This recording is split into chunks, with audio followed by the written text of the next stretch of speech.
जय जय श्रीमन नारायण। मैं सीता श्रीनिवास। आज मैं आप सबको बताऊंगी कार्तिक मास महात्म्य कथा अध्याय 5। पांचवा अध्याय बताने वाली हूँ कार्तिक मास की कथा का। ध्यान से सुनिएगा। राजा पृथ्वी बोले, हे नारद जी, आपने कार्तिक मास में स्नान का फल कहा। अब यह अन्य मासों में विधि पूर्वक स्नान करने की विधि, नियम और उद्यापन की विधि भी बतलाइए। देवर्षि नारद ने कहा, हे राजन, आप भगवान विष्णु के अंश से उत्पन्न हुए हैं, अतः यह बात आपको ज्ञात ही है। फिर भी आपको यथाचित विधान बतलाता हूँ। अश्विन मास में शुक्ल पक्ष की एकादशी से कार्तिक के व्रत करने चाहिए। ब्रह्मा मुहूर्त में उठकर जल का पात्र लेकर गांव से बाहर पूर्व अथवा उत्तर दिशा में जाना चाहिए। उसके बाद जो मनुष्य मुख शुद्धि नहीं करता, उसे किसी भी मंत्र का फल प्राप्त नहीं होता है।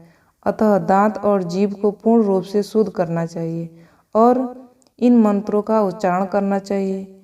उच्चारण करते हुए दातुन तोड़ना चाहिए। मंत्र है, हे वनस्पते, आप मुझे आयु, कीर्ति, तेज, प्रज्ञा, पशु संपत्ति, महाज्ञान, बुद्धि और विद्या प्रदान करो। इस प्रकार उच्चारण करके वृक्ष से 12 अंगुल की दातुन लें। दातुन वाले वृक्षों से दातुन नहीं लेना चाहिए। दूध वाले वृक्षों से दातुन नहीं लेना चाहिए। इसी प्रकार कपास, कांटेदार वृक्ष तथा जले हुए वृक्ष से भी दातुन नहीं लेना चाहिए। जिससे उत्तम गंध आती हो, जिसकी टहनी कोमल हो, ऐसे ही वृक्ष से दंत धावन ग्रहण करना चाहिए। प्रतिपदा, अमावस्या, नवमी, छठी, रविवार को चंद्र तथा सूर्य ग्रहण में दातुन नहीं करना चाहिए।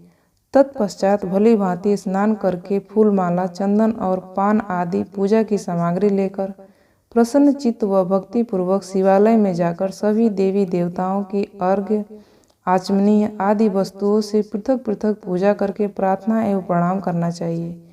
फिर भक्तों के स्वर में स्वर मिलाकर श्री हरि का कीर्तन करना चाहिए।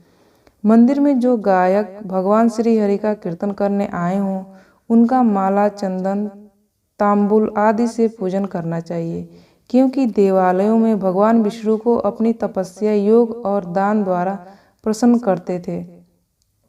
परंतु कलयुग में भगवत गुणगान को ही भगवान श्री हरि को प्रसन्न करने का एकमात्र साधन माना गया है।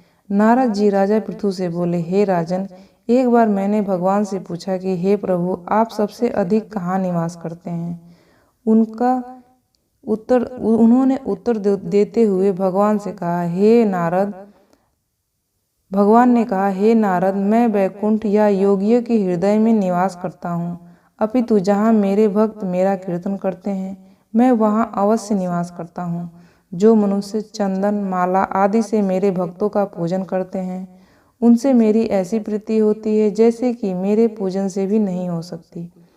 नारद जी ने फिर कहा, शीश, धतूरा, गिरजा, चमेली, केसर, कंदार और कटहल के फूलों व चावलों से भगवान विष्णु की पूजा नहीं करनी चाहिए। अड़हल, कंद, गिरीश, जूही, मालती और केवड़ा के फूलों से भगवान शंकर की पूजा नहीं करनी चाहिए। जिन देवताओं की पूजा में जो फूल निर्दिष्ट हैं, उन्हीं से उनका पूजन करना चाहिए। पूजन समाप्ति के बाद भगवान से क्षमा प्रार्थना करना चाहिए। हे सुरेश्वर, हे देव, न मैं मंत्र जानता हूँ, न क्रिया, मैं भक्ति से भी हीन हूँ। मैंने जो भी आपको पूजा में अर्पित किया है, आपकी पूजा जैसे भी की है, उसे पूरा करिए, उसे पूरा करें। ऐसा प्रार्थना करने के पश्चात साष्टांग प्रणाम करके भगवत कीर्तन करना चाहिए, श्री हरि की कथा सुननी चाहिए और प्रसाद ग्रहण करना चाहिए। जो मनुष्य इन विधि के अनुसार कार्तिक मास का व्रत करता है, अनुष्ठान करते हैं, वह जगत के सभी सुखों को भोगते हुए अंत में मुक्ति को प्राप्त होते हैं। 5वां अध्याय यहीं पे समाप्त होता है। ये जानकारी आपको कैसी लगी? इस तरह की जानकारियाँ पाने के लिए आप इस चैनल को सब्सक्राइब कर दीजिएगा। आपका दिन शुभ हो, आपका दिन मंगलमय हो। भगवान विष्णु आपसे प्रसन्न रहें, आपके हृदय में निवास करें। ऐसी आशा और आशीर्वाद के साथ ये वीडियो समाप्त करती हूँ। जय जय श्रीमन नारायण।